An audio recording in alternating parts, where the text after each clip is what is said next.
오늘은 사무엘상 4장의 내용을 가지고서 하나님의 언약궤를 중심으로 우리의 신앙에 대해서 한번 살펴보려고 합니다. 먼저 배경이 되는 이 사무엘상 4장을 보시면 이스라엘이 블레셋과 전쟁 중이라는 사실을 확인할 수 있습니다. 여러분, 블레셋이라는 이름이 익숙하면서도 조금 헷갈릴 수도 있어요. 블레셋, 성경에 나오는 이스라엘과 적대적 관계를 두고 있는 나라가 몇 개 있어요. 여러분 잘 아시는 이름 중에는 아수르라는 나라도 있고, 바벨론도 있고, 블레셋도 있고, 가나안의 7지파도 있고, 여러 가지 이스라엘과 대적하는 나라들이 있습니다. 나중에 보면 암몬도 나오고 모압도 나오고 여러 가지가 나오지만 대표적인 이 적대적인 국가 중에 하나가 바로 이 블레셋이라는 나라입니다. 블레셋은 이스라엘 백성들이 가나안 땅을 정복할 때 그 땅에 원래 살고 있던 원주민을 가나안 족속이라고 하거든요. 근데 이 원주민은 아닙니다. 원주민은 아니고 이스라엘 옆에 바다가 하나 있거든요. 그 바다를 지중해라고 합니다. 여러분 한 번쯤 가보셨죠? 지중해. 그 지중해에 저도 안 가봤습니다. 지중해에 유럽과 연결이 되지 않습니까? 아마도 그 유럽 쪽에서 지금의 그 이스라엘 지역 쪽으로 넘어온 사람들로 추정을 해요. 그러니까 원주민은 아닌데 이스라엘 백성들이 원주민이랑 열심히 싸워서 그 땅을 정복하고 났더니 또 다른 데서 새로운 민족이 유입된 겁니다. 문제는 얘들이 철기 문화를 가지고 있었다고 합니다. 철기 문화를 가지고 있었다라는 것은 그만큼 군사력에 있어서 우위를 점할 수 있다는 거죠. 철기 문화를 아직 이스라엘은 갖지 못했어요. 그러니까 철과 철이 아닌 금속과 두 개의 칼이 맞부딪히면 무조건 철이 이기죠. 그러니까 게임이 안 되는 겁니다. 그래서 이스라엘은 블레셋한테 늘 고통당했고, 특별히 이번 주에 제가 올려드린 그 성경 공부 영상에 보시면 사사시대 때 이스라엘을 계속 괴롭혔던 건 바로 이 블레셋입니다. 근데 이 블레셋 사람들의 대표적인 인물은 또 여러분 잘 아시는 골리앗. 골리앗이 바로 블레셋 사람이죠. 이처럼 블레셋 사람들은 항상 이스라엘의 아픈 가시 같은 존재였습니다. 이 블레셋은 나중에 시간이 지나서 다윗 때 완전히 박살이 납니다. 그래서 그 뒤로는 블레셋의 이름이 거의 언급조차 잘 되지 않아요. 하지만 이때까지만 해도 블레셋은 엄청난 고민이었고, 사울이 가장 신경 썼던, 그러니까 새롭게 세워지던 사울 왕이 가장 신경 썼던 부분 중에 하나가 이 블레셋과의 전쟁이었어요. 그런 블레셋과 지금 대치 상태를 이루고 있는 그 모습으로 오늘 4장이 시작됩니다. 시작을 보시면 이렇게 말하고 있죠. 블레셋 사람들과 이스라엘이 전열을 벌이니라. 그 둘이 싸우다가 이스라엘이 블레셋 사람들 앞에서 패하여 전쟁에 죽임당한 군사가 4,000명 가량입니다. 4,000명이 죽어나갔으면 심각한 결과라고 볼 수 있죠. 이런 위기의 상황에서 사람들은 고민하기 시작합니다. 어떻게 해야 이 난국을 헤치고 전세를 역전할 수 있을까? 어떻게 해야 이 상황을 극복할 수 있을까? 고민을 많이 할 수밖에 없죠. 이때 나온 하나의 방안이 있습니다. 장로들이 이렇게 말하죠. 언약궤를 우리 진중에 가져오자. 언약궤를 통해서 우리가 승리를 쟁취해보자라는 의견이 나오게 됩니다. 언약궤, 이 언약궤가 뭔지에 대해서 또 우리가 이해할 필요가 있겠죠. 많이들 아시겠지만 구현해서 설명을 드리자면, 이스라엘 백성들이 애굽에서 탈출하여서 나올 때 하나님께서는 여러 가지 놀라운 일들을 많이 보여주셨습니다.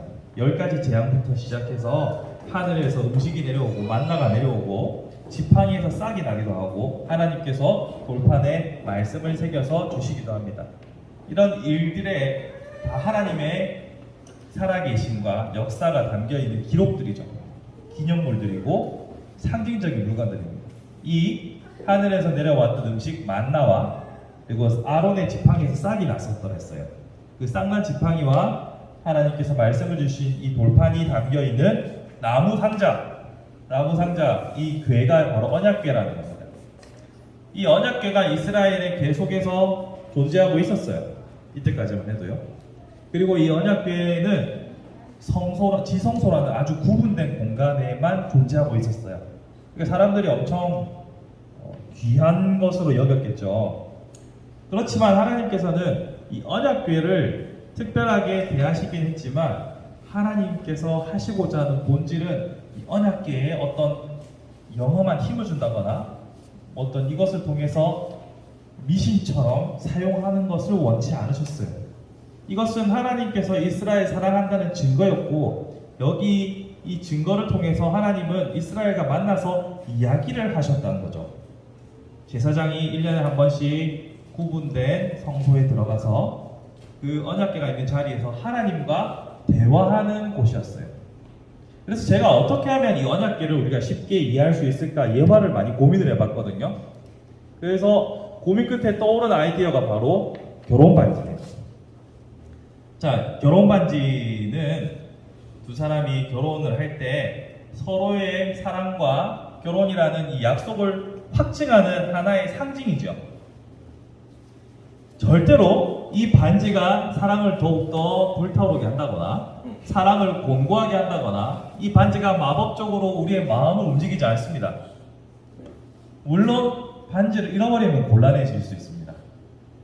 그렇죠? 그렇지만 이 반지 자체가 우리의 사랑을 유지시키고 존속하고 더 사랑을 불타오르게 만드는 게 절대로 아닙니다. 이건 하나의 상징이에요. 언약궤는 이스라엘 백성과 하나님 사이의 결혼 반지와 같은, 커플링과 같은 하나의 상징적인 존재였어요.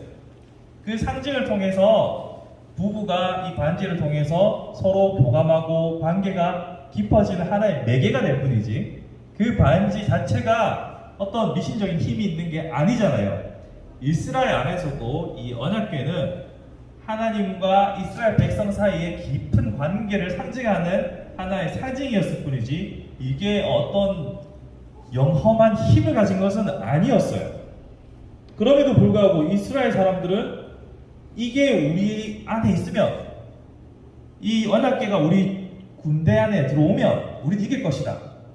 막 이것은 마치 부부가 관계가 지금 매우 안 좋은데 내가 어느 날 반지를 끼면은 분위기가 샤방하게 바뀔 거야 라고 기대하는 것과 똑같은 거예요.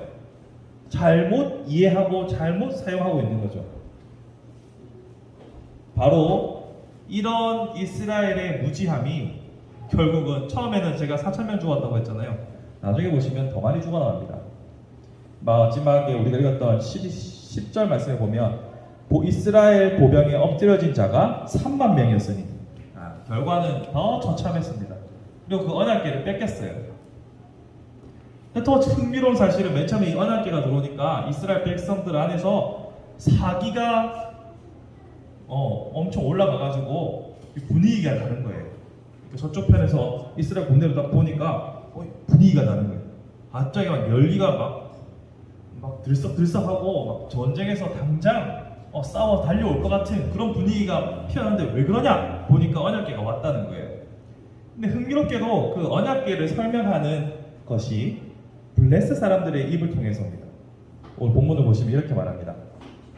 6절에 블레셋 사람들이 외치는 소리를 듣고 어찌 된 거냐 하니까 여호와의 궤가 진영에 들어온 줄 깨달았다 라고 나오죠. 그러고 나서는 7절에서 뭐라고 하냐면 신이 진영에 이르렀도다 하고 8절에서 그 신이 어떤 신이냐 라고 설명하냐면 광야에서 여러 가지 재앙으로 애굽을 친 신들이라.